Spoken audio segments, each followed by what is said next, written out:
The Mongol Empire Explained. Complete History Documentary. Part 2. The Mongol Conquests Begin. 1206 to 1215. Introduction. In 1206, the tribes of Mongolia were finally united. For the first time in history, one leader ruled the entire steppe. His name was Genghis Khan. But uniting the Mongols was never his final goal. Beyond the grasslands lay rich kingdoms filled with gold, silk, fertile farmland, and millions of people.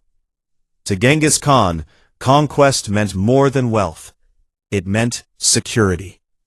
If neighboring kingdoms grew stronger, they could one day threaten Mongolia. So instead of waiting for his enemies to attack, Genghis Khan chose to strike first. The greatest series of military campaigns in history was about to begin. Chapter 11. The first target, Western Xia. South of Mongolia lay the kingdom of Western Xia. Although smaller than China, it controlled important trade routes along the Silk Road. Its cities were wealthy. Its walls were strong. Many believed the nomads of the steppe could never defeat such a kingdom. In 1209, Genghis Khan launched his first major campaign. Thousands of Mongol horsemen crossed the deserts and mountains into Western Xia. At first, the defenders believed their city walls would protect them. But the Mongols adapted quickly. They captured engineers from conquered lands and learned how to build siege machines. Catapults smashed city walls. Scaling ladders carried soldiers over defensive barriers. The Mongols also surrounded cities, cutting off food and supplies.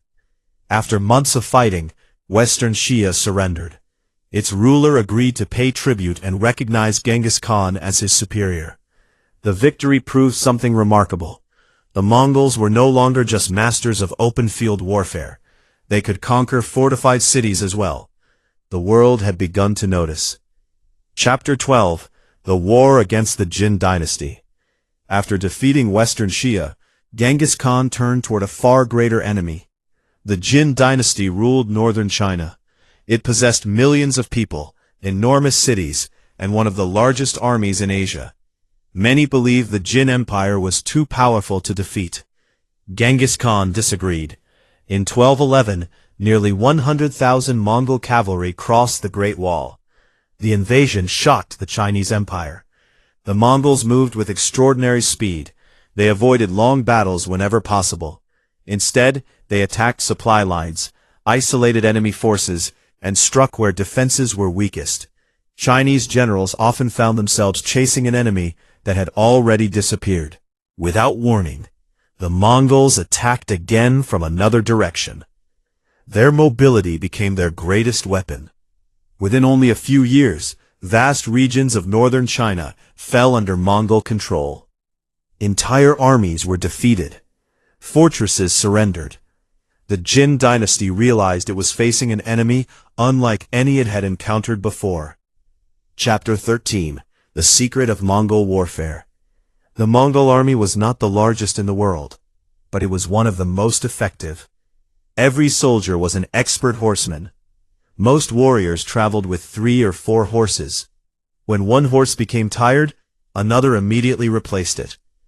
This allowed Mongol armies to travel more than 100 kilometers in a single day. No other army could move so quickly. Communication was equally impressive. Signal flags, smoke, messenger riders. Every commander received orders rapidly, even during battle. Discipline remained strict. If one soldier fled, his entire unit could be punished. Victory depended on teamwork. The Mongols also mastered psychological warfare. Before attacking a city, they sometimes offered peaceful surrender. Those who accepted were often spared. Those who resisted faced complete destruction. News of Mongol victories spread rapidly. Soon many cities surrendered without fighting. Fear became one of Genghis Khan's most powerful weapons. Chapter 14. A trade mission ends in disaster. In 1218, Genghis Khan wanted peaceful relations with the Khwarazmian Empire. He sent a large caravan of merchants carrying valuable goods. The merchants also delivered a message of friendship. But when they reached the city of Otrar, the local governor accused them of being spies. Without waiting for permission from the emperor, he arrested the entire caravan. The merchants were executed. Their goods were seized. Genghis Khan was furious. Still hoping to avoid war, he sent 3 ambassadors to demand justice. Instead of apologizing, the Khwarazmian ruler, Shah Muhammad II, made a terrible mistake. One ambassador was executed. The others were humiliated and sent back. In Mongol culture, harming an ambassador was one of the greatest possible insults. For Genghis Khan, there could now be only one response: war. Chapter 15: The Invasion of Central Asia. In 1219, Genghis Khan assembled one of the largest armies the Mongols had ever fielded.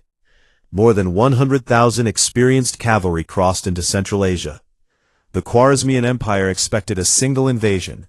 Instead, the Mongols attacked from several directions at once. Entire armies moved across deserts once thought impossible to cross.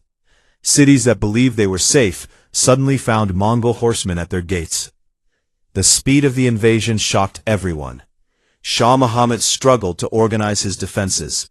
His forces became scattered across the empire. The Mongols defeated them one by one. Instead of concentrating his army, the Shah fled from city to city. His decisions weakened the empire even further. Genghis Khan seized the opportunity.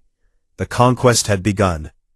Chapter 16: The Fall of Bukhara and Samarkand. The first great city to fall was Bukhara. Its walls were strong. Its defenders were confident.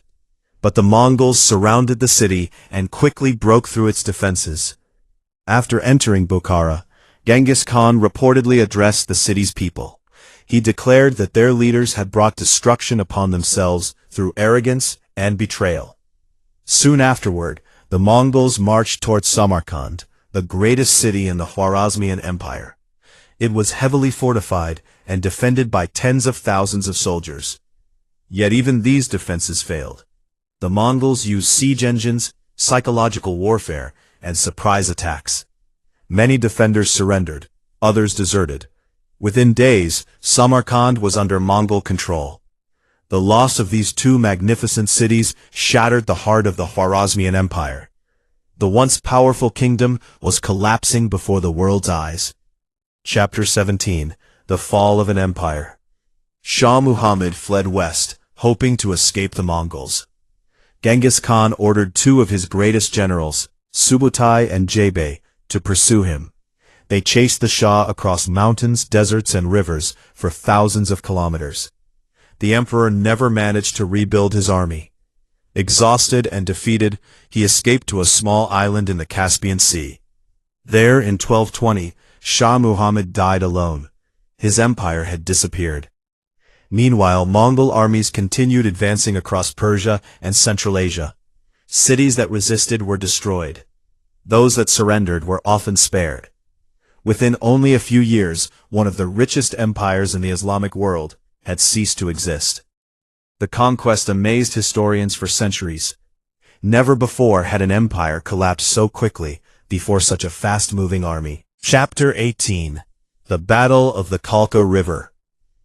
After the destruction of the Khwarazmian Empire, 2 of Genghis Khan's greatest generals, Subutai and Ögedei, continued exploring the western frontier. Their mission was to gather intelligence and test the strength of new enemies. In 1223, they entered the lands of the Kievan Rus. Alarmed by the Mongol advance, several Russian princes formed an alliance with the Cumans, a powerful nomadic people. Together, they assembled a large army. The 2 forces met near the Khalkha River. Although heavily outnumbered, the Mongols relied on their greatest weapon, strategy. They pretended to retreat. For several days, the Russian army chased them across the open plains. When the pursuing forces became scattered and exhausted, the Mongols suddenly turned and attacked. The result was devastating. The Allied army collapsed. Thousands of soldiers were killed. Many princes were captured. The Battle of the Khalkha River demonstrated that the Mongols were not only skilled warriors, but also brilliant military strategists. After their victory, the Mongols returned east. Europe had received its first warning. Chapter 19. The Death of Genghis Khan. While his generals explored the west, Genghis Khan launched another campaign against the kingdom of Western Shah. The kingdom had rebelled against Mongol rule. Genghis Khan was determined to punish the rebellion. During the campaign in 1227, he suddenly became seriously ill. Some accounts suggest he was injured after falling from his horse. Others believe he died from illness. The exact cause remains one of history's greatest mysteries. Before his death, Genghis Khan instructed his commanders to continue expanding the empire. News of his death be kept secret until the campaign was complete. In August 1227, Genghis Khan died. He was believed to be around 65 years old. His burial place remains unknown even today. Many legends claim his funeral procession was kept completely secret to protect the location of his tomb. Despite his death, his empire did not collapse. Instead, it continued growing under his descendants. Chapter 20. Ögedei Khan and the Mongol Invasion of Europe. After Genghis Khan's death, the Mongol nobles gathered at a Kurultai. They chose his third son, Ögedei Khan, as the new great Khan. Ögedei continued his father's vision of expansion. He strengthened the empire's administration, improved communication, and organized even larger military campaigns. In 1236, a massive Mongol army, under Batu Khan and the legendary general Subutai, marched west. One by one the Russian cities fell. Ryazan was destroyed. Vladimir was captured. In 1240, the great city of Kiev was conquered after a fierce siege. The Mongols then invaded Poland and Hungary. European armies attempted to stop them. At the Battle of Legnica in Poland and the Battle of Mohi in Hungary in 1241, the Mongols achieved decisive victories. Their speed, discipline, and battlefield tactics overwhelmed their opponents. Fear spread across Europe. Many believed the Mongols would soon reach Germany, France, and even Rome. But fate intervened. In late 1241, news arrived that Ögedei Khan had died. According to Mongol tradition, the empire's princes had to return home to choose a new great Khan. Suddenly stopped. Western Europe had escaped, not because it had defeated the Mongols, but because events thousands of miles away had changed history. The greatest empire on earth. By 1241, the Mongol Empire stretched from the Pacific Ocean to the edges of Central Europe. No empire in history had expanded so rapidly. Its armies had defeated powerful kingdoms across Asia and Europe. Its commanders had mastered speed, discipline, intelligence, and psychological warfare. The world had never seen anything like it. But conquering an empire was only the beginning. Now the Mongols faced an even greater challenge. How could they govern millions of people from dozens of different cultures, religions, and languages? The answer would shape the future of Eurasia for generations.